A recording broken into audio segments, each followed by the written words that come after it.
andro amin'ny ankapobeny eto Madagasikara. Mahery kosa ny fitsokandrivotra ny aty amin'ny tendrony avaratry ny nosy ary mahazo ny faritry Sofia iny. Torak'izany ihany koa dia somary ahery ny fitsokandrivotra ny aty amin'ny tendrony atsimon'ny Madagasikara aty.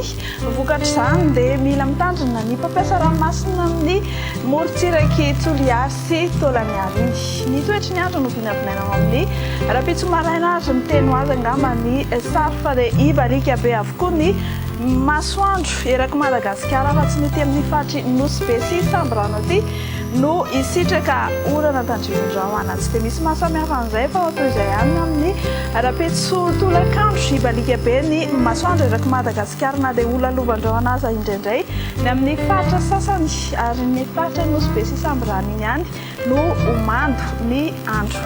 Ho amin'ny maripana indray dia misy fiakarana amin'ny Rapitso arito izany atao anatin'ny 3 andro avy ny maraina zao dia 7 na 9 na 10 degré Celsius ny aty amin'ny faritry ny avoatany ny any amin'ny tendrony avaratry Madagasikara dia manodidina 2 na 20 degré Celsius ary ho anareo any amin'ny faritra atsimo any dia eo amin'ny 17 na 20 degré Celsius. Ho amin'ny Rapitso tolakandro indray ny maripana voatombatomana ho ambondritra dia 30 degré any amin'ny faritry ny atitany any avaratra andrefany Madagasikara iny. Ny aty amin'ny faritry ny avoatany kosa dia eo amin'ny 5 na 14 degré Celsius eo ny eo hivoaka ivelan'ny Madagasikara dia ianao ibalika be ny masoandro ary ho amin'ny Rapitso any Paris, Milan sy Johannesburg. Ifandimby avokoa ny rano sy masoandro amin'ny Rapitso any Nairobi, Maurice, Comores, Seychelles sy La Réunion.